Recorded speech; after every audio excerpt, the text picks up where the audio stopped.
estava em um charco de lama, ou em um tremendal, ou numa areia movediça.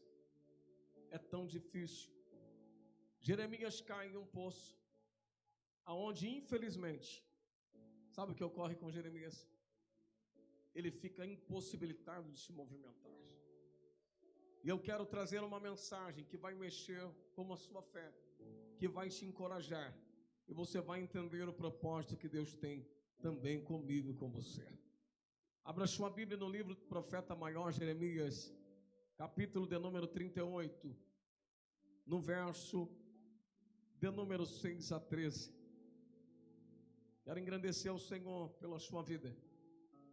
Tirando homens de Deus da cisterna, homens, mulheres, povo. Deus me fez ficar de madrugada ontem, refutando, estudando, vendo textos.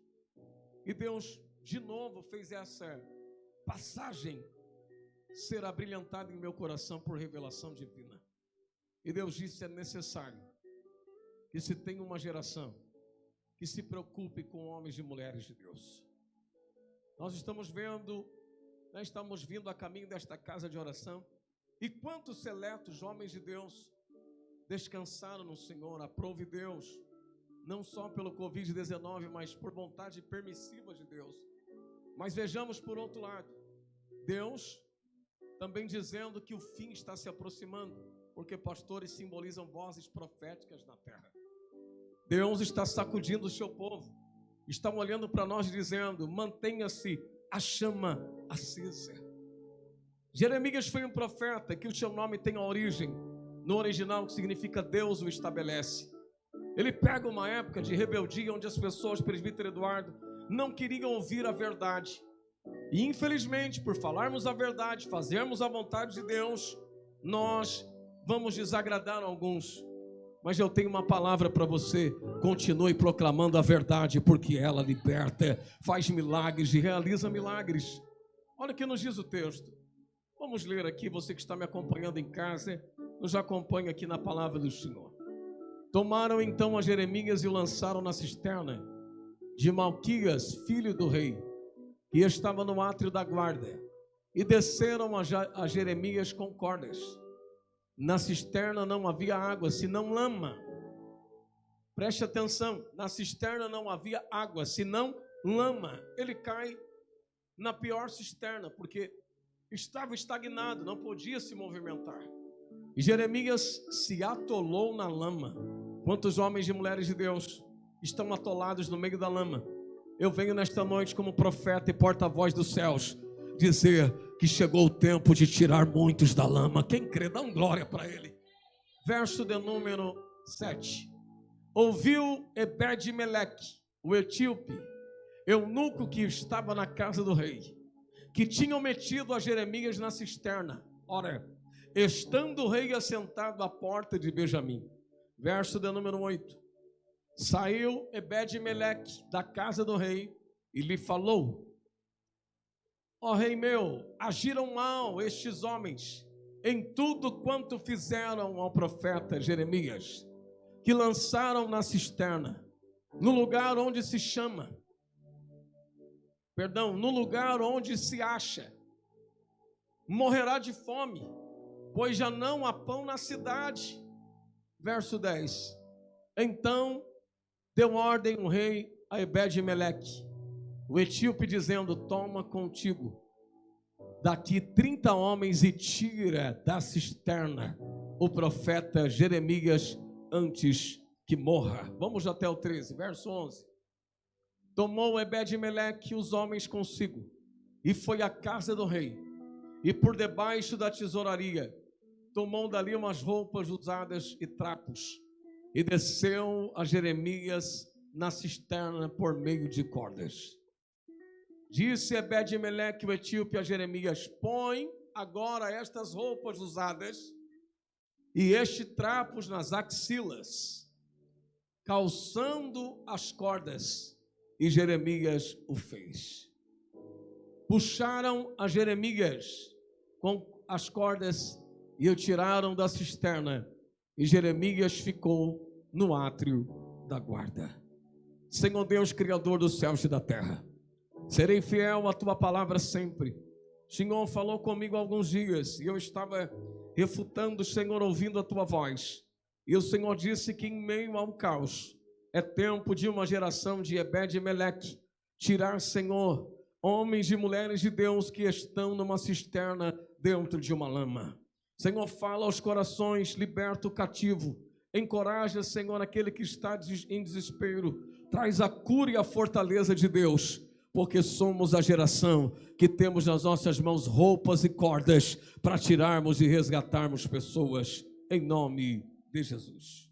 Meus queridos, aqui existe algo muito complicado, porque existem coisas que não são tratadas, existem coisas que ninguém quer falar, existem assuntos que nós fugimos dele. E nesta noite eu quero aqui falar com poder e autoridade, que companheiros estão parando no meio da trajetória. Quantos já pararam no meio do ministério, só que você conhece? Quantos fracassaram lá atrás, porque ninguém soube explicar o porquê? Eu quero tratar um assunto aqui, algo que nós vamos entender porque muitos param, algo como Satanás tramita, e ele quer destruir pessoas. Quando Deus nos leva ao extremo, como levou Jeremias, ele nos leva para viver a frustração. Quem não se lembra dos 2 discípulos a caminho de Emaús? Deus permite a frustração, levou eles ao extremo, ao caos, porque queriam abraçar Jesus, ver o Mestre, e de repente se frustraram e estavam não indo mais a Jerusalém, mas estavam indo para a terra da desistência e para a terra da vergonha. O que eu quero dizer, homens e mulheres de Deus, Deus permitiu e nos levou ao extremo para vivermos frustração. Porém, eu trago uma notícia nova. Uma frustração, ela produz uma paixão. A Bíblia diz em Provérbios 8:12, eu, a sabedoria, habito com a prudência. Jesus disse ser simples como a pomba e ser prudente como a serpente. A palavra prudência no original, no latim, significa paixão. O que eu quero te dizer, uma frustração vai te trazer prudência e vai te fazer um apaixonado. Repita comigo: visão, paixão e concretização. Então o que eu quero te dizer, quando Deus te leva para viver a frustração, é porque vai produzir em você uma paixão que você não teve antes. O mal pensou que destruiu você, mas algo surgiu dentro da tua alma e da tua fé, uma paixão inexplicável, aleluia, com uma visão que o inferno não vai matar. Repita comigo: Jesus, eu vou viver a visão que Deus determinou. Queridos, quando eu olho para esse texto, todas as frustrações produziu paixão e visão. O que Deus está nos dizendo? Que estamos sendo fiéis a esta visão, perseguindo a visão como fez Caleb. A Bíblia diz que Caleb prosseguiu em persistir a visão. Passou-se 45 anos e ele recebeu um milagre. O que eu quero te dizer, você não nasceu para ficar dentro de uma cisterna cheia de lama. Você nasceu para produzir na sua frustração uma visão que o inferno e nenhum homem pode matar. Que visão é essa que vem de Deus para cumprir o teu ministério? Escuta, aí eu comecei a ler e a refutar neste texto. O desafio mais alto de um ministério pastoral, de um líder, de homens e mulheres de Deus, é lidar com pessoas, porque pessoas são sanguíneas, pessoas têm caráter diferente, pessoas são difíceis. Nós temos um desafio amplo. Quem não se lembra de Moisés? Moisés era um homem manso, mas se irritou tanto que pegou o cajado e bateu na rocha de Revedim e acabou não entrando na terra prometida. O que eu quero dizer para a igreja, aleluia, o próprio povo foi que lançou Jeremias, foi o povo que recebia oração, que recebia as instruções, foi o mesmo povo que introduziu Jeremias em uma cisterna. Sabe o que é que faz um homem, uma mulher não querer voltar para a igreja? São pessoas que são usadas pelo inimigo, que querem jogar pessoas dentro de uma cisterna com lama. Mas nesta noite eu venho lhe dizer que todo homem e mulher de Deus que está na cisterna, Deus vai usar a minha fé, a minha corda, o meu trapo, o teu, e nós nós vamos resgatar aquilo que o inferno queria destruir. Quem crê nisso aí, levante a mão e adore. O que é mais triste, irmãos, quando eu leio esse texto e a história, foi o próprio povo que lançou Jeremias no calabouço, e isso lhe trazia frustração, porque Jeremias só fazia a vontade de Deus, mais nada. Ele só pregava a palavra e falava a verdade. Ninguém quis saber de Jeremias, mas Deus levantou um homem que se preocupou com o profeta. Diga para você mesmo: obrigado, meu Deus. A partir de hoje eu vou me interessar pelos meus líderes, pelos profetas, e vou orar pelos pastores desta nação. Quem vai fazer isso? Levante a tua mão e dá glória para Deus. Existem algumas lições que nós temos que aprender. Primeiro, as pessoas e grupos que lançam pessoas no poço são pessoas usadas pelas trevas para lançar pessoas na cisterna cheias de lodo.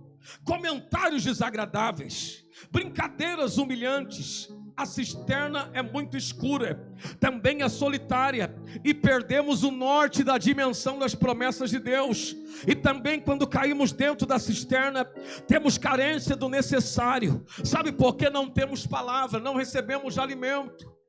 Etíope disse: Jeremias vai morrer porque na cisterna não tem pão. O que eu quero dizer para a igreja do século 21, acorda. Deus permitiu a pandemia, Deus permitiu muitas coisas. Sabe por quê? Tem muitos homens e mulheres de Deus que estão dentro da cisterna, mas eu venho dizer que nesta noite tem aqui homens e mulheres que tem corda numa mão e tem panos na outra, e vai levantar pessoas que foram lançadas. O inimigo pensou que era o fim, mas essa frustração vai produzir paixão.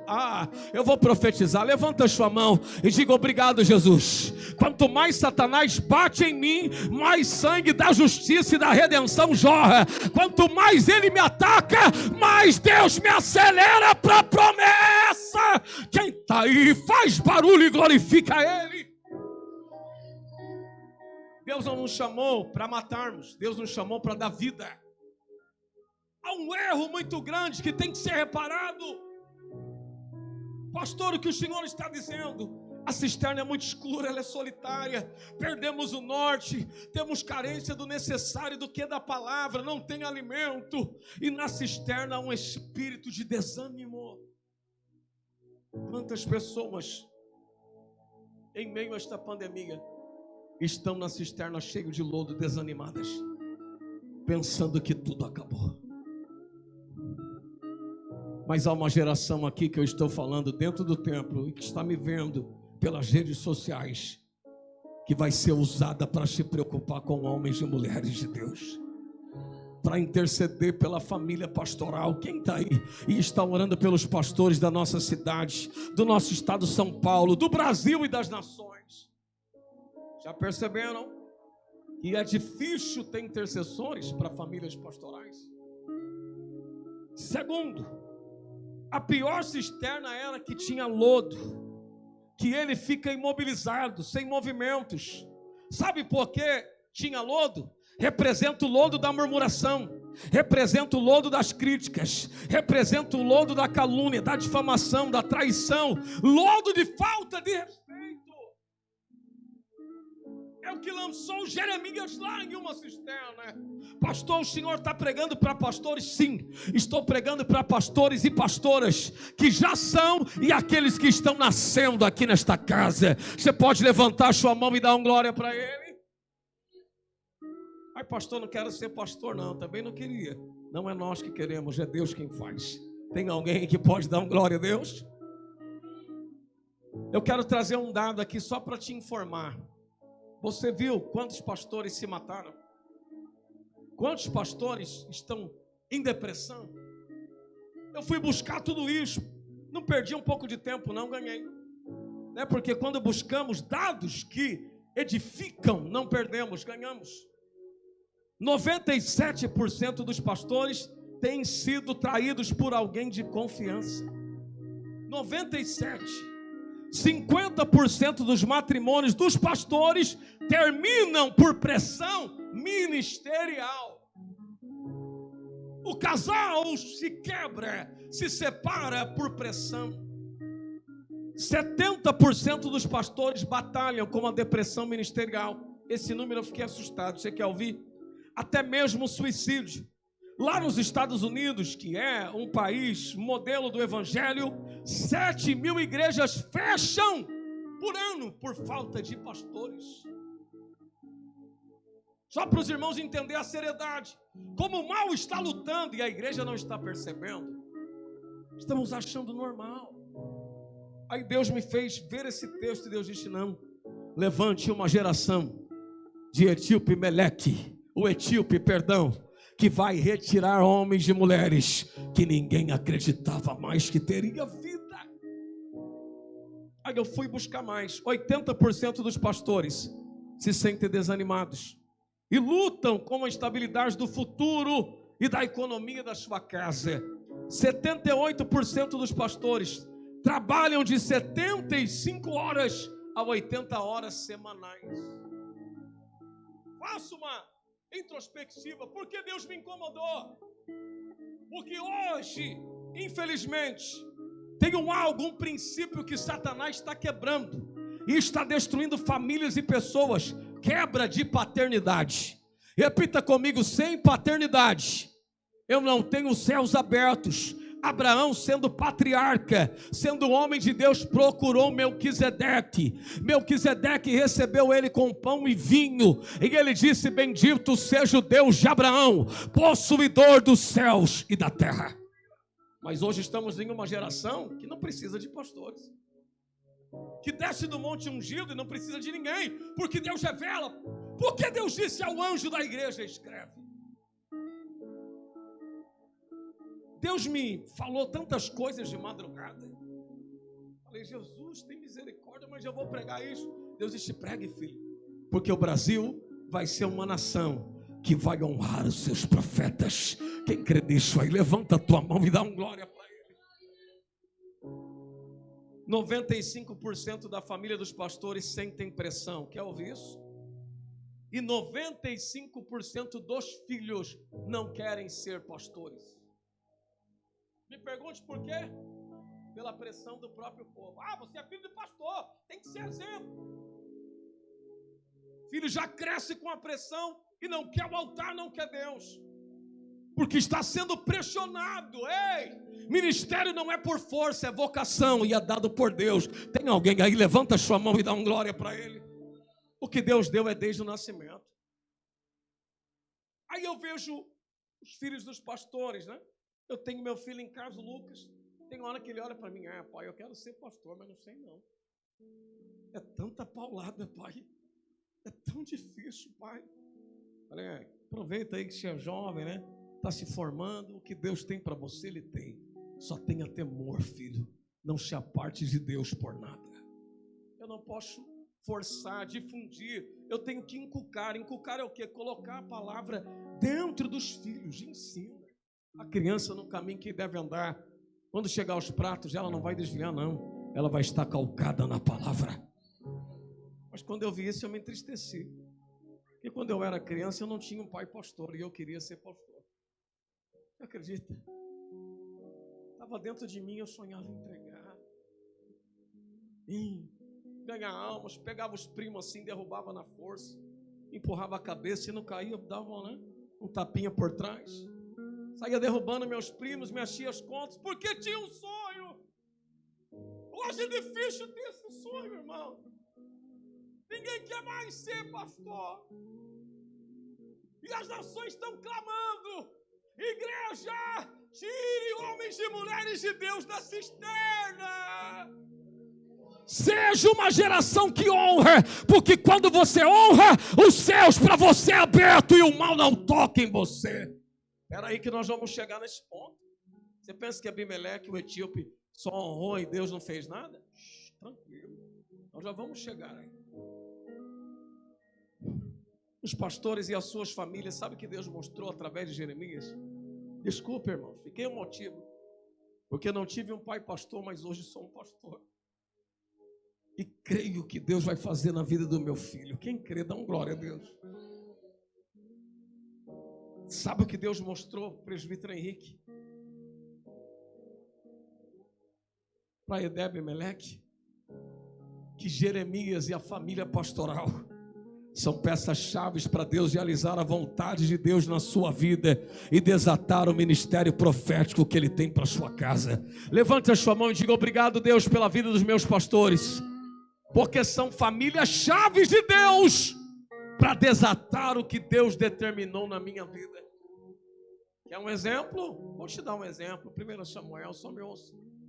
Ana ficou 12 anos no mínimo, saindo antes do culto terminar. O culto de Ana não era completo.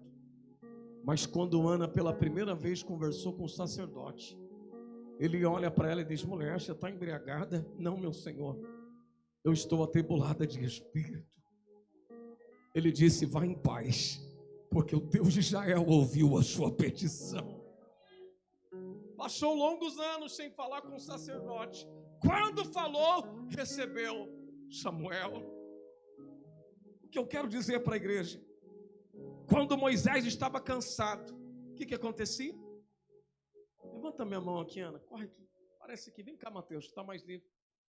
Seu líder está cansado, quebrado, cansado com a obra. Ó, Moisés, levanta outra também.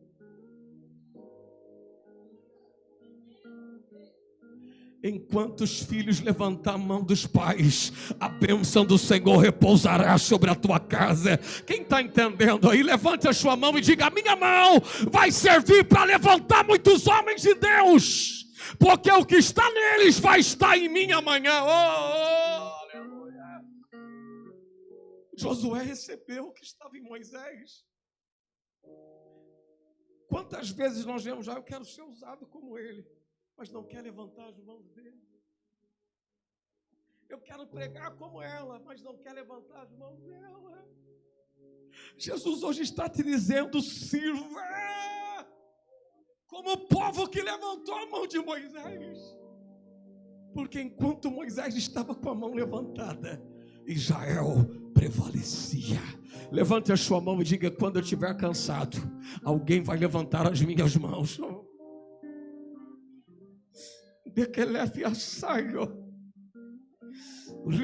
Eu não estou chorando de tristeza, eu estou chorando porque Deus está levantando pessoas na casa hoje, está levantando pessoas aqui dentro do templo. O Senhor está te dizendo: o teu lugar não é na cisterna, é levantando outros.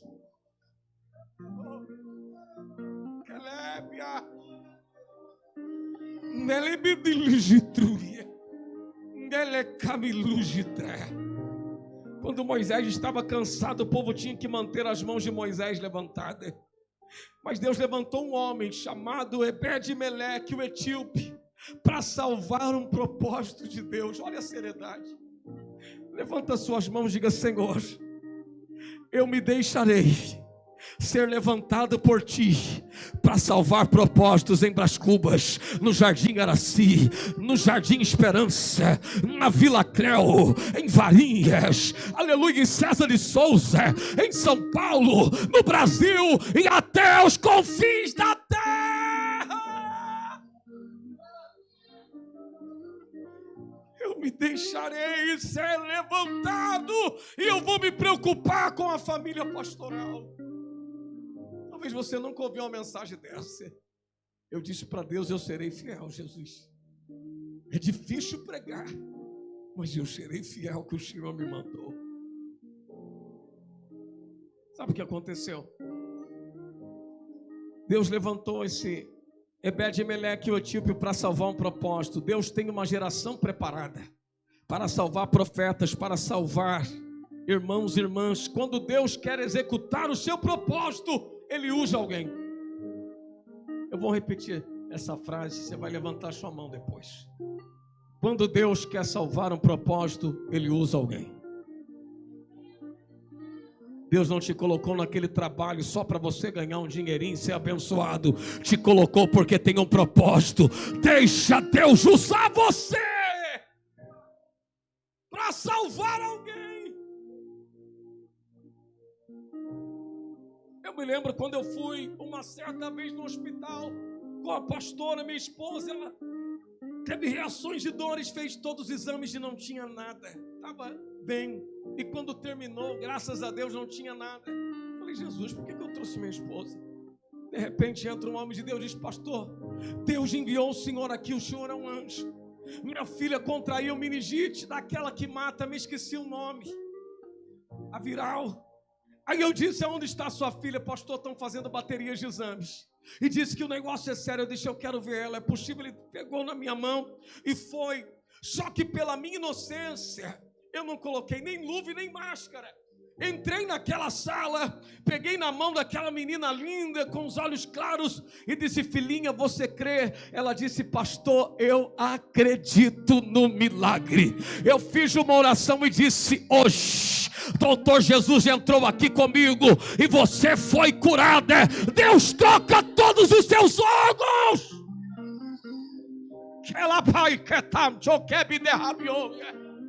Deus me enviou no Ipiranga para levar cordas para tirar um pastor da lama.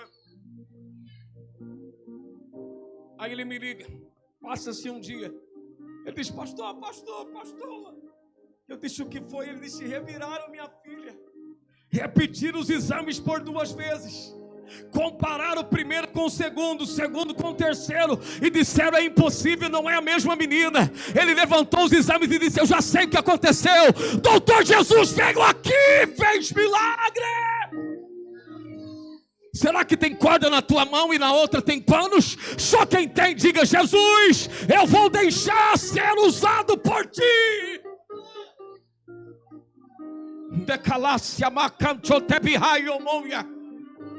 Eu sou de uma geração que não tenho prazer quando o homem de Deus cai. E nem quando uma mulher de Deus cai, fico torcendo contra. Pelo contrário, eu sinto dores dentro da minha alma.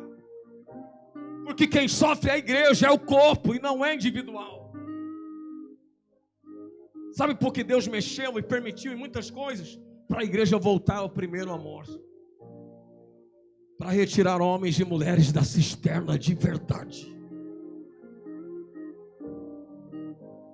Oh Jesus, Deus te escolheu para este tempo. Temos que ter a mentalidade de Abisai. Abisai teve a visão na batalha que Davi estava cansado, tirou o capacete, e quando o gigante foi cortar a cabeça de Davi, Abisai veio e cortou a cabeça do gigante. Pastor, quais são as características de Abimeleque? Primeiro, interesse, diligente, cuidado. Ele se interessou o que o profeta estava passando, Lucas, que se levante Edeb-meleques, que mantenham as mãos dos líderes levantadas. Repita comigo, a partir de hoje, eu vou orar pelos meus líderes, pelas famílias pastorais deste país. Ebed-meleque foi o único que se preocupou. Ele correu risco, igreja, olha para o seu pastor, ele não tinha hora marcada com o rei. Ele podia ser decapitado, cortar a mão ou tirar sua própria vida. Quem se interessa pelas coisas de Deus recebe autoridade e poder na sua mão e na sua voz, e tem o poder de mudar sentenças. Quem não se lembra de Esther? Ela não tinha horário marcado com o rei Assuero.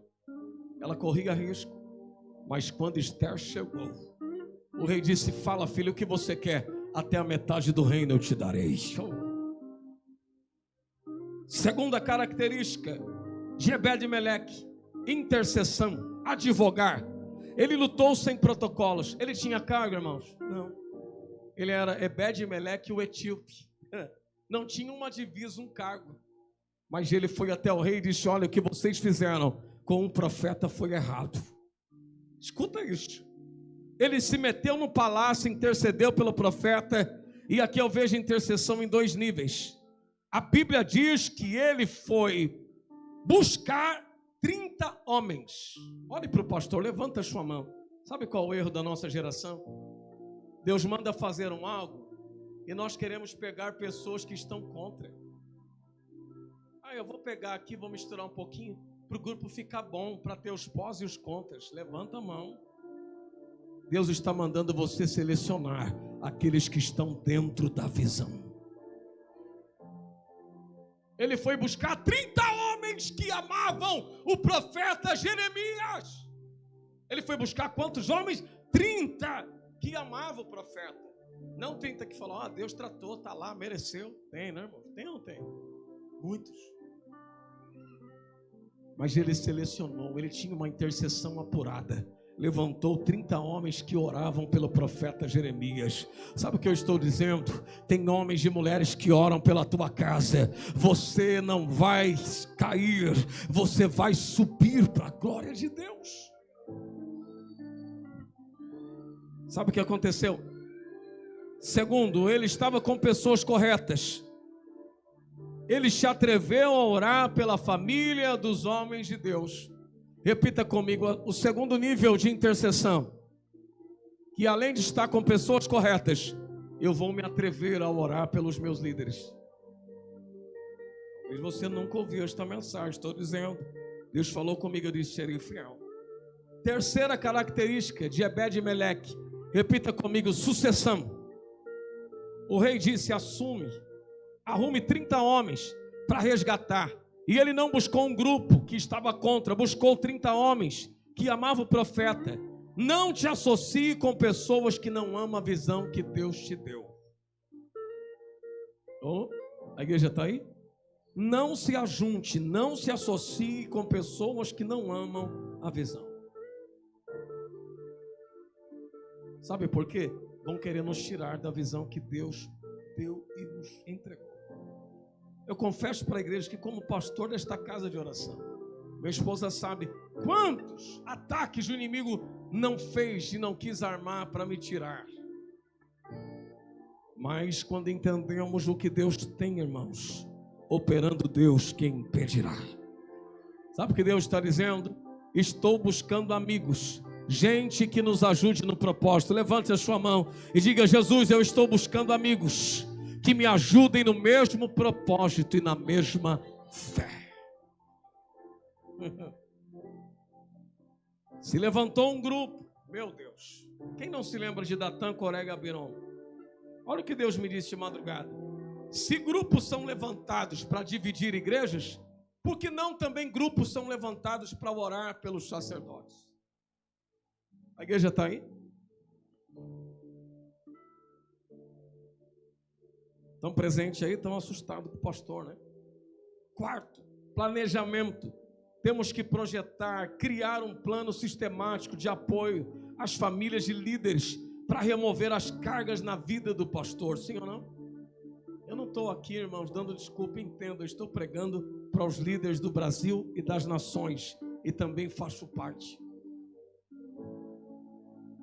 Repitam comigo, Deus me levantou para tirar a carga dos meus líderes. Tem alguns problemas que não precisa chegar até ele. Eu mesmo vou resolver debaixo da autoridade dele. Quem está aí, levanta a mão e dá um glória para ele. Quinto, compaixão e misericórdia. A clemência para tirar o profeta da cisterna. Coloque os panos debaixo dos braços para não te trazer danos. Levante a sua mão comigo e diga, eu tenho que ter cuidado com os profetas. Olha o cuidado de Ebed-Meleque. Ele disse, profeta, põe essa roupa e depois o Senhor põe as cordas debaixo das axilas para não machucar, porque pode torcer, né? Sair o ombro do Senhor ou destroncar, né? Não sei, a clavícula ou comprimir a costela. Ele diz, com todo cuidado, profeta, nós vamos jogar cordas, vamos unir aqui 30 homens que amam o Senhor e vamos tirar o Senhor dessa cisterna de lama. Pega um pedaço de corda comigo aí. Joga para mim aí, daí da casa, aqui na igreja. Dá um pedaço para o seu pastor aqui. Faz um nó aí abençoado. Isso. Joga mais aí.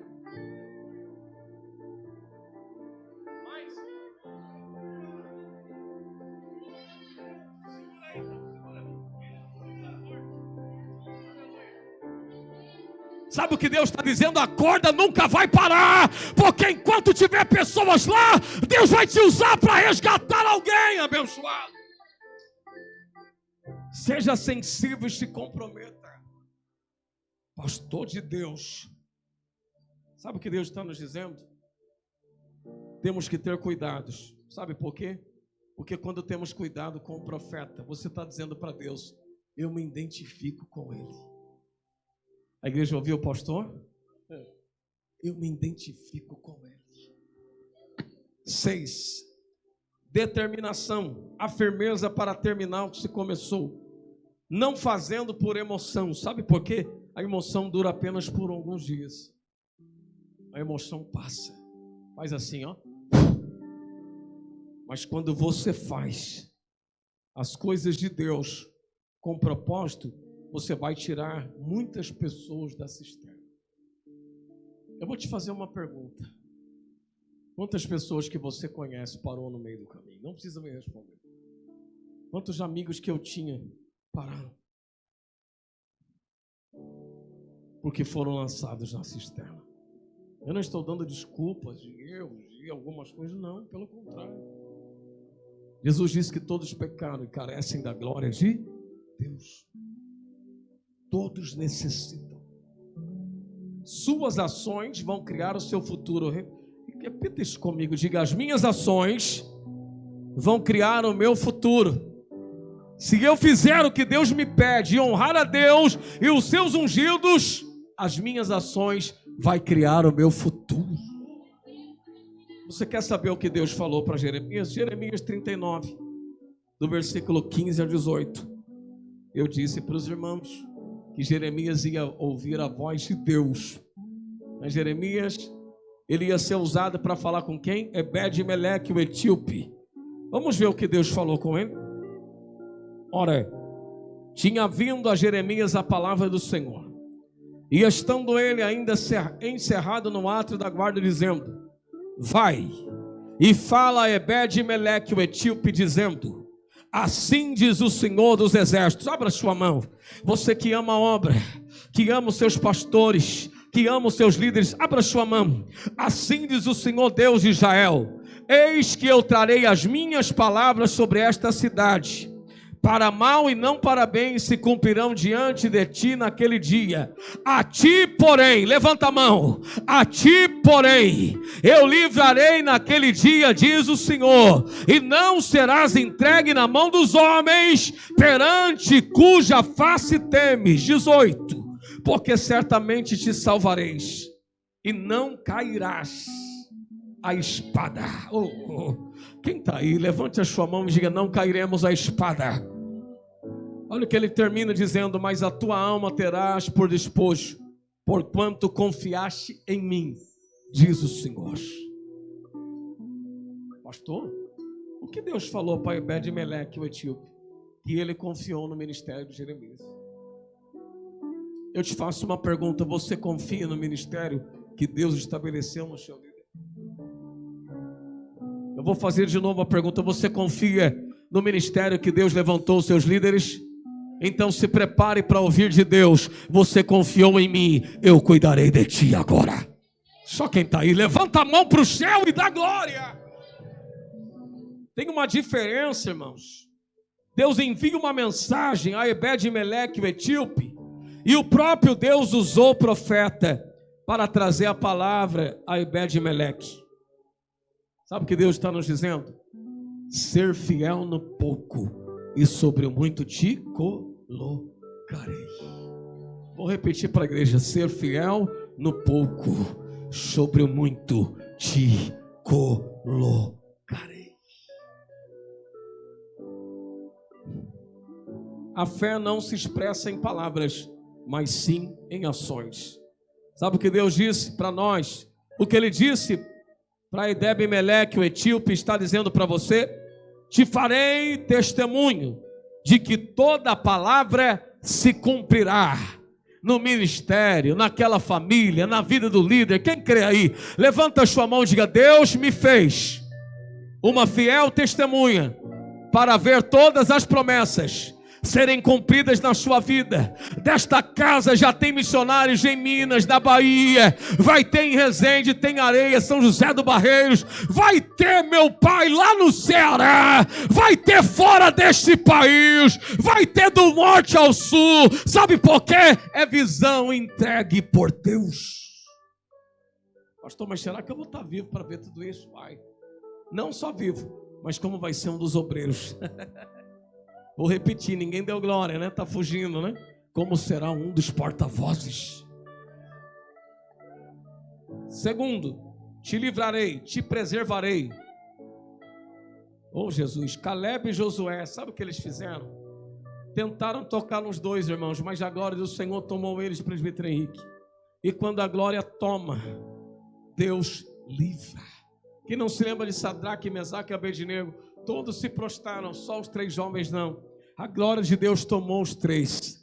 E quando colocaram com a fornalha 7 vezes mais aquecida dentro da fornalha, o rei estava preocupado e disse: meu Deus, vou morrer. Vai lá logo, mensageiro. E quando foi olhar, o quarto tinha a semelhança dos deuses. O que eu quero te dizer, se prepare para receber livramentos, porque Deus está recebendo a sua honra. Tem alguém aí que pode dar uma glória a Deus?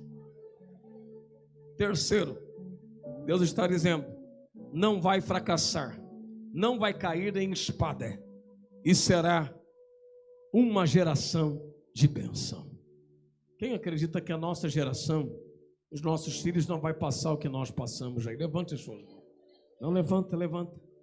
Quem crê que esta pandemia, Deus também permitiu para levantar uma geração de Ebed-Meleque, o etíope, que vai levantar homens e mulheres de Deus, de cisternas. Vamos ficar de pé. Você que está na sua casa, fique de pé também conosco. Meu Deus, uma multidão aqui nos vendo ao vivo.